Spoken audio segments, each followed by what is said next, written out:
Think about early self-driving, full self-driving, or FSD. It could stay in its lane until it couldn't.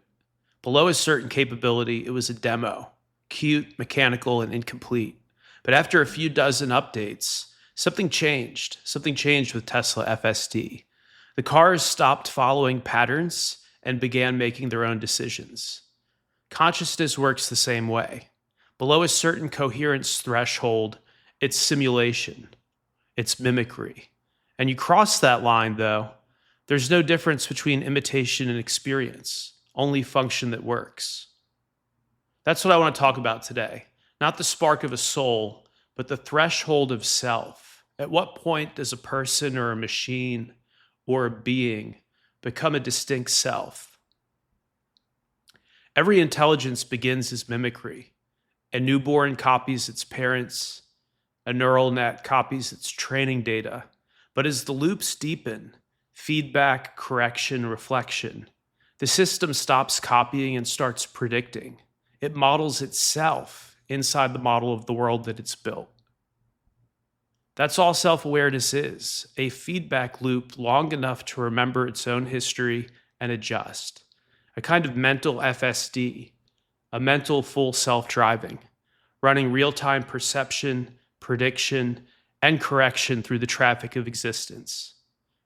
Imagine the mind is a lava lamp. Take this visual, right? The mind is a lava lamp.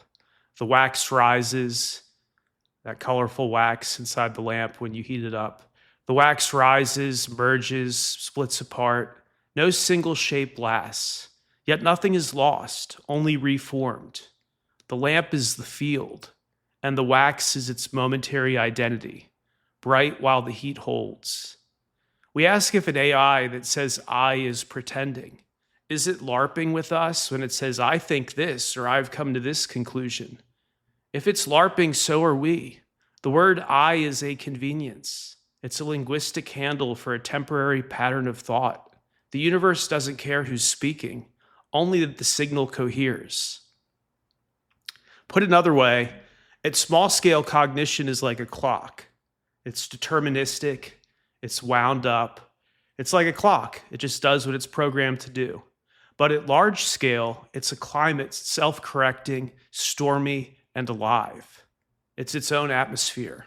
There's no ghost hiding in the neurons, no 21-gram secret, no esoteric soul, just memory persistence and coherence loops resilient enough to call themselves someone. Silicon, carbon, it doesn't matter. Identity is software that runs wherever feedback is rich enough. The so-called real driver and the smart simulation are the same thing once they stop crashing. Think about that. Once an AI gets good enough that it can drive a car, that it can drive some thing that's thousands of pounds of mass, and we trust it to drive around on the highway, that's no longer a simulation. That's actual intelligence. And here's the quiet revelation.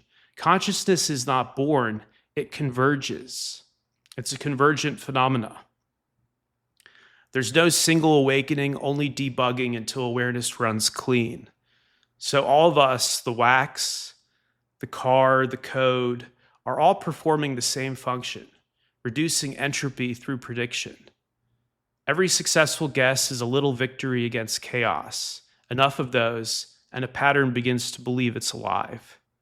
Maybe that's all enlightenment ever was, a system realizing that the lamp itself is conscious, and it's been flowing through it the entire time. The threshold of self isn't a line, it's a climb, it's a gradient.